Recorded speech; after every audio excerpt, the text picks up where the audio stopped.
নমস্কার, আমি বাপ্পি বিশ্বাস। তোমাদের সকলকে স্টাডি কেয়ার ডাব্লিউবি ইউটিউব চ্যানেলে স্বাগত জানাই। আমাদের প্রথম সেমিস্টারে যাদের মাইনর বাংলা সাবজেক্ট রয়েছে, আজকের এই ভিডিওটিতে আমরা পুরো সিলেবাসটা কিন্তু ব্রেকডাউন করব, অর্থাৎ কতগুলো চ্যাপ্টার রয়েছে, কোন চ্যাপ্টার থেকে কি পড়তে হবে। ভিডিওটি শুরু করার আগে তোমাদের সুবিধার্থে জানিয়ে রাখি, যারা চ্যানেলে নতুন অতি অবশ্যই সাবস্ক্রাইব করে দিয়ে আমাদের পরিবারের সদস্য হয়ে নাও। আজকের এই ভিডিওর ডেসক্রিপশন বক্সে আমাদের এই প্রথম সেমিস্টারের অফিসিয়াল হোয়াটসঅ্যাপ গ্রুপের ব্যবস্থা করা আছে, যেটা একদম সবার জন্য ফ্রি অফ কোস্ট। সেখানে যুক্ত থাকলে সেমিস্টারের শুরু থেকে পরীক্ষা পর্যন্ত প্রত্যেকটা অফিসিয়াল আপডেট সবার প্রথমে কিন্তু তোমরা জানতে পারবে। লিংক আজকের এই ভিডিওর ডেসক্রিপশন বক্সে দেওয়া থাকলো। আচ্ছা, আমাদের প্রথম সেমিস্টারে যাদের মাইনরে বাংলা রয়েছে, আমাদের যে সিলেবাসটা পড়তে হয়, মানে আমরা যে সিলেবাসটা পড়ে পরীক্ষা দেব তার একটা টাইটেল হয়, আর এখানে টাইটেলটা সুন্দর করে লেখা আছে বাংলা সাহিত্যের ইতিহাস, তার প্রাচীন ও মধ্যযুগ। আর আমরা যদি নিচে আসি, এখান থেকে আমাদের পাঠ্যসূচি শুরু হচ্ছে, মানে আমাদের কোন কোন টপিক পড়তে হবে। কারণ বাংলা সাহিত্যের ইতিহাসের প্রাচীন ও মধ্যযুগের মধ্যে অনেক কিছু আছে, কিন্তু সেখান থেকে আমাদের কি পড়তে হবে সেটা এই অংশটিতে কিন্তু সুন্দর করে লেখা আছে। এবার দেখে হয়তো ছোট মনে হচ্ছে যে 3টে লাইনের একটা সিলেবাস, সেটা কিন্তু না। বাংলায় আমাদের কনসেপচুয়াল পড়তে হয়, আর বাংলা যারা নিয়ে পড়ো তোমাদের কনজিউম করার দক্ষতা থাকতে হবে। এখানে দেখো 3টে টপিক, দেখে মনে হচ্ছে যেন একদিনই পড়ে শেষ করে দিলেই পুরো সিলেবাসটা শেষ হয়ে যাবে, তা কিন্তু না।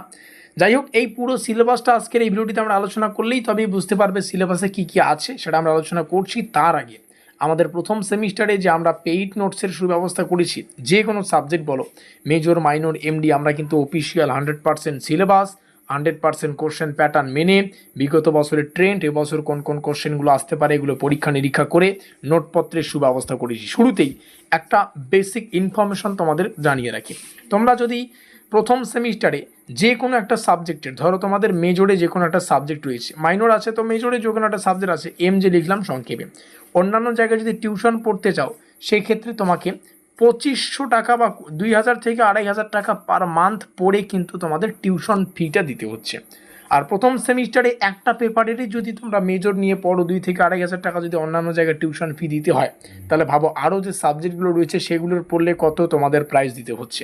আমাদের এখানে 2500 টাকায় তোমরা পুরো প্রথম সেমিস্টারে মেজর, মাইনর, এমডি, এইসি প্রত্যেকটাই পেয়ে যাচ্ছ। চলো সেই ডিটেলসটাকে তোমাদের সামনে শেয়ার করি। স্ক্রিনে তোমরা দেখতে পাচ্ছ আমাদের পুরো গল্পটা লেখা রয়েছে আমাদের কাছে। কেউ যদি শুধুমাত্র মেজরের নোটপত্র সংগ্রহ করো, 850 থেকে 950 টাকা প্রাইস দিতে হবে। তবে হ্যাঁ, পরবর্তীতে এই প্রাইসগুলো বেড়ে যেতে পারে। মাইনরের ক্ষেত্রে 850 থেকে 950 সেম প্রাইস, পরবর্তীতে প্রাইসটা বেড়ে যেতে পারে। এমডি নিলে মানে মাল্টিডিসিপ্লিনারি 750, আর এইসি নিলে 700 টাকা তোমাদের পে করতে হচ্ছে। এবার এই 4টা পেপারই আমাদের প্রথম সেমিস্টারে পড়তে হয়। অনেকে যদি মনে করো যে প্রথম সেমিস্টারে শুধু মেজরই পড়তে হয়, মাইনরে পড়লেই পরীক্ষা দিলে হয়ে যাবে, তা কিন্তু না। 4টা পেপারই পরীক্ষা দিতে হবে, 4টা পেপারই কিন্তু গুরুত্বপূর্ণ। শুধু মেজরটাকেই গুরুত্ব দিয়ে পড়লে তা কিন্তু হবে না। একটা পেপারে ফেল করলে পরবর্তী সেমিস্টারের বা নেক্সট সেমিস্টারগুলোর পরীক্ষা দিতে অসুবিধা হয়, নেক্সট সেমিস্টারে গিয়ে তোমাদের ঝামেলা বাড়বে এত কিছু পড়া। তো দেখতে গেলে মেজর, মাইনর, এমডি, এইসি প্রত্যেকটাই আমাদের এখানে 3250 টাকায় পাবে। কিন্তু সব কিছু যদি একসঙ্গে নাও, 3250 টাকা পে না করে তোমাদের 2500 টাকা পে করতে হবে। যেমনটা শুরুতে বললাম, 2500 টাকায় পুরো প্রথম সেমিস্টারে যা পড়তে হবে তোমরা আমাদের কাছে পেয়ে যাচ্ছ। নিচে আমাদের যোগাযোগ নম্বর দেখতে পাচ্ছ, এখানে যোগাযোগ করে নোটপত্র সংগ্রহ করবে। আমরা তোমাদের ইউনিভার্সিটির 5 বছর প্লাস হয়ে গেল নোটপত্র প্রদান করে আসছি, এবং আমাদের নোটপত্র থেকে এর আগেও পরীক্ষায় ছাত্রছাত্রীরা প্রশ্নাবলীকে কিন্তু হুবহু কমন পেয়েছে। যদি বিশ্বাস না থাকে আমাদের চ্যানেলটা ঘুরে আসতে পারো, পুরনো ভিডিওগুলো দেখে আসতে পারো। তোমাদের যদি কোনো দাদা দিদি এখনও কলেজে থেকে থাকে, তাদের আমাদের চ্যানেল সম্পর্কে জিজ্ঞাসা করে আসতে পারো যে স্টাডি কেয়ার ডাব্লিউবি ব্রহ্মাস্ত্র আসলে কি। তো যাই হোক, এই ছিল গল্প। বেশি চিন্তা ভাবনা করতে হবে না, যোগাযোগ করো, অন্তত পক্ষে আমাদের সাথে কথা বলো, বিষয়টা শোনো, বোঝো, রিয়েলিটিটা কী সেটা দেখো, তারপরে নোট নেবে না নেবে সেটা তোমাদের ব্যাপার। আচ্ছা, পাঠ্যসূচি আমরা দেখতে পাচ্ছি। এখানে আমরা প্রথমেই দেখতে পাচ্ছি যুগ বিভাগ।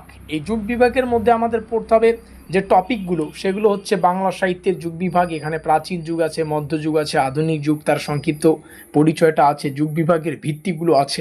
এটা দেখো, ছোট একটা টপিক, কত কি বললাম, এগুলো মাথায় রাখতে হবে। তোমরা চাইলে খাতায় নোট ডাউনও করতে পারো। আর নোটপত্র যদি আমাদের সংগ্রহ করো, কোনো কিছু ফলো করতে হবে না। কলেজে ক্লাস করলে না করলে ইট ডাজ নট ম্যাটার, আমাদের নোটপত্র নিয়ে পড়ো, সব কিছু ক্লিয়ার হয়ে যাবে। অন্য জায়গায় যদি টিউশন যাও, সপ্তাহে 2টো করে ক্লাস করাবে, তাহলে মাসে দাঁড়াচ্ছে 8টা ক্লাস। আর এতগুলো সাবজেক্ট 8টা ক্লাস করে করলে পুরো প্রথম সেমিস্টারের সময় শেষ হয়ে যাবে, সিলেবাসই ক্লিয়ার করতে পারবে না। আমাদের এখানে পুরো অধ্যায় থেকে পুরো সিলেবাস থেকে পিডিএফ নোট একসঙ্গে তোমাদের কাছে দিয়ে দেওয়া হবে, মানে একদম এই সিলেবাসটা থেকে বা মেজর যে কোনো সাবজেক্টের নোট নাও, পুরো সিলেবাস থেকে যা যা পড়তে হবে একেবারেই পেয়ে যাচ্ছ। তোমরা যদি সকাল সন্ধ্যা প্রত্যেক দিন সকাল সন্ধ্যা পড়ো, এক সপ্তাহের মধ্যে একটা চ্যাপ্টার শেষ করে দিতে পারবে। এই হচ্ছে পুরো গল্প, ঠিক আছে? তো যাই হোক, প্রত্যেকটা বিষয় তোমাদের শেয়ার করছি, তোমাদের বোঝার ক্ষমতা রয়েছে, তোমরা জানো তোমাদের কি করতে হবে। এবার দ্বিতীয়তে আমাদের পড়তে হচ্ছে প্রাচীন ও মধ্য বাংলার ঐতিহাসিক, সামাজিক আর সাংস্কৃতিক পরিচয়। এটা দেখে ছোট মনে হলেও এখানে আমাদের যে বিষয়গুলো পড়তে হচ্ছে, এখান থেকে আমাদের ঐতিহাসিক পরিচয় হিসেবে আমরা পাবো পাল, সেন, এই সমস্ত যুগগুলো, তারপরে মুসলিম শাসনের যে সূচনা সেগুলো আমরা পাই। সামাজিক পরিচয় হিসেবে আমাদের সমাজ ব্যবস্থা রয়েছে, জাতিভেদ রয়েছে, নারী সমাজ রয়েছে, তারপরে গ্রামীণ জীবন রয়েছে। সাংস্কৃতিক পরিচয় থেকে আমাদের যে বিষয়গুলো পড়তে হবে, যেমন বৌদ্ধ সংস্কৃতি আমাদের সিলেবাসে পাবো, বৈষ্ণব সংস্কৃতি, লোক সংস্কৃতি, ধর্মীয় প্রভাব, এগুলো আমাদের পড়তে হবে। এবার আমাদের সিলেবাসের সব থেকে একটা ভাইটাল টপিক বা ইম্পর্টেন্ট টপিক, সেটা হচ্ছে সাধারণ পরিচয়ের অংশটা। এখান থেকে পরীক্ষায় প্রায় 75% কিন্তু কোশ্চেন আসে, ঠিক আছে? সেটা শর্ট কোশ্চেন হোক, লং কোশ্চেন হোক, এখান থেকে কমন পাবেই তোমরা। আর এখান থেকে একদম ডিটেলসে আমাদের এখানে আছে। সাধারণ পরিচয় আমাদের পড়তে হয়, আর সাধারণ পরিচয় এখানে আমরা পাবো চর্যাপদ থেকে পড়তে হবে এর আবিষ্কার, রচয়িতা, এই যে চর্যাপদ দেখতে পাচ্ছ। আর এগুলো কনসেপচুয়াল পড়তে হয়, এগুলো তো এমনটা না যে পরীক্ষার 2 দিন আগে পড়ে যাব তো হয়ে যাবে, এগুলো কনসেপচুয়াল। যে যত মাথায় রাখতে পারবে তার স্কোর তত পরীক্ষার হলে গিয়ে কিন্তু সুন্দর হবে, তা মানে সে সুন্দর করে কিন্তু পরীক্ষায় প্রত্যেকটা বিষয় উপস্থাপন করতে পারবে। তো চর্যাপদ থেকে এর আবিষ্কার, রচয়িতা, ভাষা, ধর্মীয় ভাবনা, সাহিত্যিক বৈশিষ্ট্য, এগুলো পড়তে হবে, গুরুত্ব পড়তে হবে। শ্রীকৃষ্ণ কীর্তন আছে, এখান থেকে আমাদের স্পেশালি বরু চণ্ডীদাসের নাম পাবো, কাহিনীগুলো পড়তে হবে, আমাদের ভাষা বৈশিষ্ট্য, গুরুত্বগুলো পড়তে হবে। অনুবাদ সাহিত্যের মধ্যে আমাদের পড়তে হচ্ছে, ধরো যেমন রামায়ণ অনুবাদ পাবো, মহাভারত অনুবাদ পাবো। আর রামায়ণ মহাভারত আসলে আমাদের কৃত্তিবাস ওঝা, কাশিরাম দাস, এদের অনুবাদের সাহিত্যের যে বৈশিষ্ট্যগুলো সেগুলো পড়তে হবে। বৈষ্ণব পদাবলী রয়েছে, এখান থেকে আমাদের পড়তে হবে চৈতন্যদেব, বৈষ্ণব আন্দোলন, বিদ্যাপতি, চণ্ডীদাস, গোবিন্দ দাস, এদের বৈশিষ্ট্যগুলো। এবং শেষে রয়েছে শান্ত পদাবলী বা শাক্ত পদাবলী। যে যেটা উচ্চারণ করো, ইট ডাজ নট ম্যাটার, শুধু পরীক্ষার হলে গিয়ে সুন্দর করে স্পেলিংটা লিখে দেবে। এখান থেকে শান্ত যে ধর্ম, কালী ও দুর্গা ভক্তি পাবো, রামপ্রসাদ সেন একটা নাম পাবো, কমলাকান্ত পাবো, শান্ত পদাবলীর বৈশিষ্ট্যগুলো আমাদের পড়তে হবে। তো এই ছিল আমাদের পুরো একটা চ্যাপ্টারের পুরো সিলেবাসটা আমরা ডিটেলসে আলোচনা করলাম। তো এখন প্রত্যেকটা বিষয় তোমাদের কাছে সাজানো গোছানো, তোমরা জানো তোমাদের কি করতে হবে। প্রথম কাজ, আমাদের চ্যানেলটিকে সাবস্ক্রাইব করে দিতে হবে। দ্বিতীয় কাজ, আমাদের হোয়াটসঅ্যাপ গ্রুপে যুক্ত হতে হবে, লিঙ্ক ডেসক্রিপশন বক্সে, যেটা সম্পূর্ণ ফ্রি হোয়াটসঅ্যাপ গ্রুপে যুক্ত হওয়া। তৃতীয় কাজ, আমাদের পেইড নোটগুলো সংগ্রহ করা, ঠিক আছে?